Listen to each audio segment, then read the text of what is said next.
Hello there. All right. The origins of vaccines. This is the untold story of vaccinations. Yeah, I guess it's just going to talk about the history and the origins of it. The year 2020 will always be considered pivotal in the history of humanity. COVID-19 stopped the world on its tracks. COVID-19 can be characterized as a pandemic. 200,000 deaths. Pandemic continues to worsen.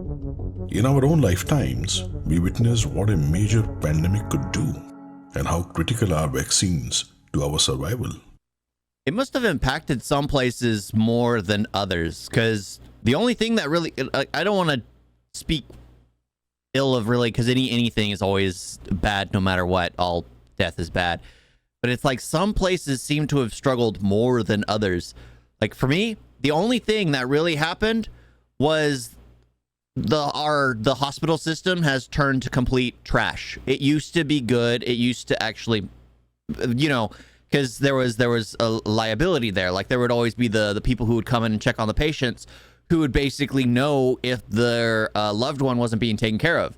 Now the loved ones weren't allowed in, so that the people who worked at the hospitals stopped really taking. There are some hospitals which are really bad at taking care of people to begin with, and now they had the freedom to not take care of the person whatsoever. So there are a lot of situations where that started happening more often because there was no family member yelling. And a lot of the times when family members are yelling and screaming for, for them to take care of their loved one, there is not really anything that can be done. But in some cases, there are a lot of things that just came out that were very bad. And yeah, I don't know if many good things that happened.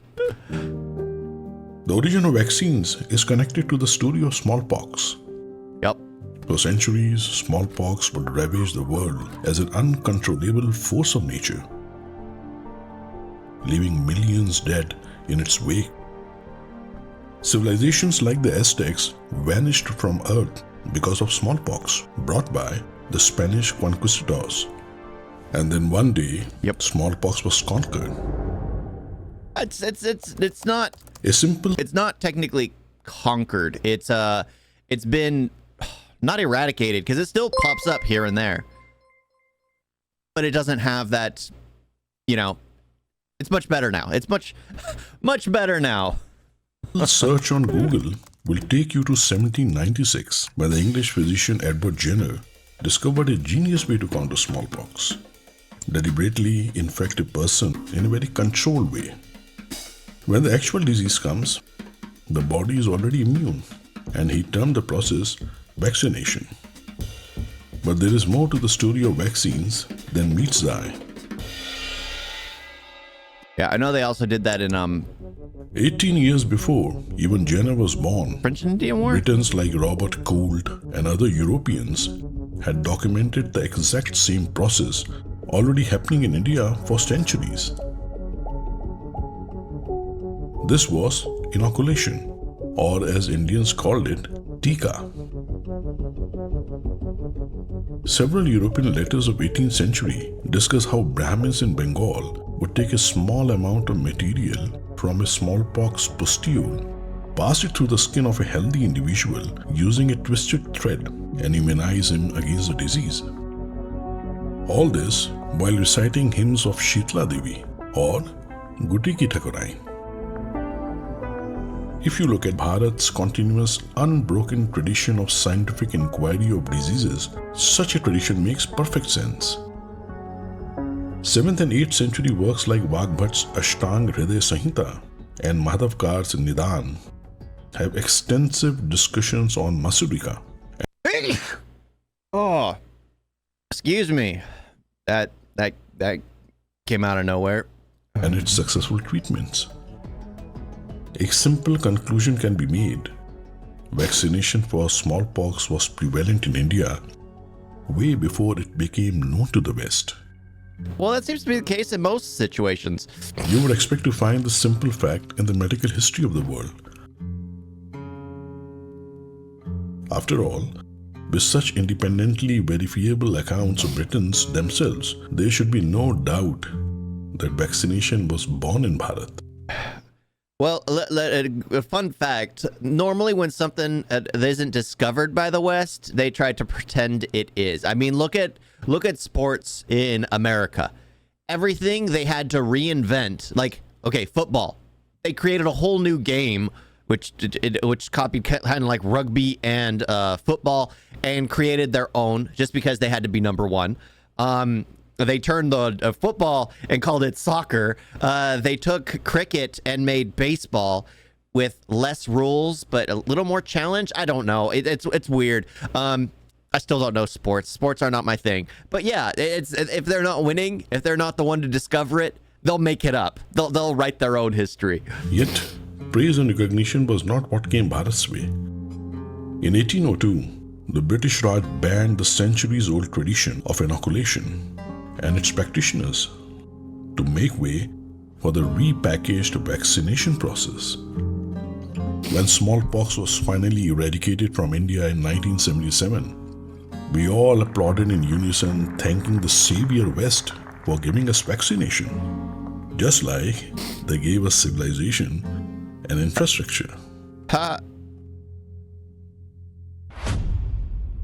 Yeah, I find that funny. I always find that funny. Just know if you know for a fact something comes from the West, it's probably just taken and repurposed. It seems to always be the case. The baseball is cricket just with a different tweak. Football is rugby just with the name of the sport that's played around the world, and they call football soccer. I mean.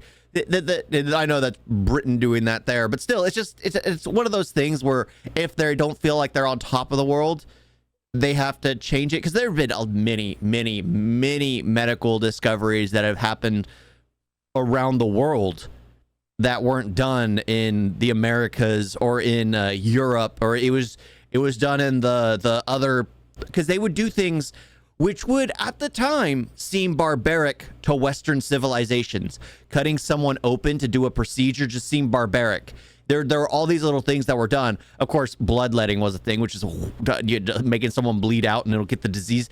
There are so many things that were done in other areas of the world, which now make absolute sense because we know how the body works. But to Western civilization at the time, it seemed barbaric, which is how they labeled people as such, even though the scientific practices of the places they went to were far more advanced than the great locations they had come from. Yeah, it is one of those. It's always funny. Yeah, seeing how history always gets rewritten by the people who, of course, were on top at the time. Yeah, and it kind of just stayed that way because it's kind of hard to go back and rewrite things. I mean, that's why it's good that like videos like this are out there to kind of correct the narratives that have been wrong. Because I've known things my whole life which aren't true. It's just things that I've learned in books that I've studied for fun. Like I remember I studied the mythologies of the world. I studied Alexander the Great, things like the Roman Empire, the Greek and Roman gods. I studied all that stuff for fun. And a lot of it is meant up for interpretation. So you might read one text, several texts that are exactly the same, and then you hear a different story, which is also completely different than what you just studied. So it's very interesting when it comes to history, because in the end, even though there is historical fact, a lot of it is up for interpretation because you don't know. We can't tell entirely if it's true fact or whatnot, because what is written, sometimes there's up for the debate on what was intended by this. A lot of things are like concrete. Yes, that's an absolute. But then sometimes it's like, is this just added for fluff? Is this extra stuff added for fluff? What is the historical ramifications? There's a lot of stuff to go into it. So when reading like the texts and history and things like that, you always have to go in with a sense of skepticism. You can't take it all at 100% belief. Just like with science, there's all trial and error. And in the end, we won't know.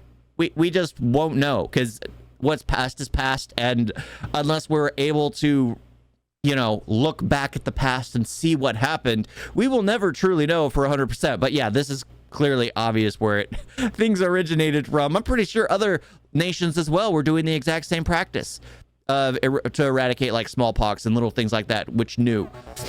Yeah. Thank you all for watching. Talk to you next time. Toodles.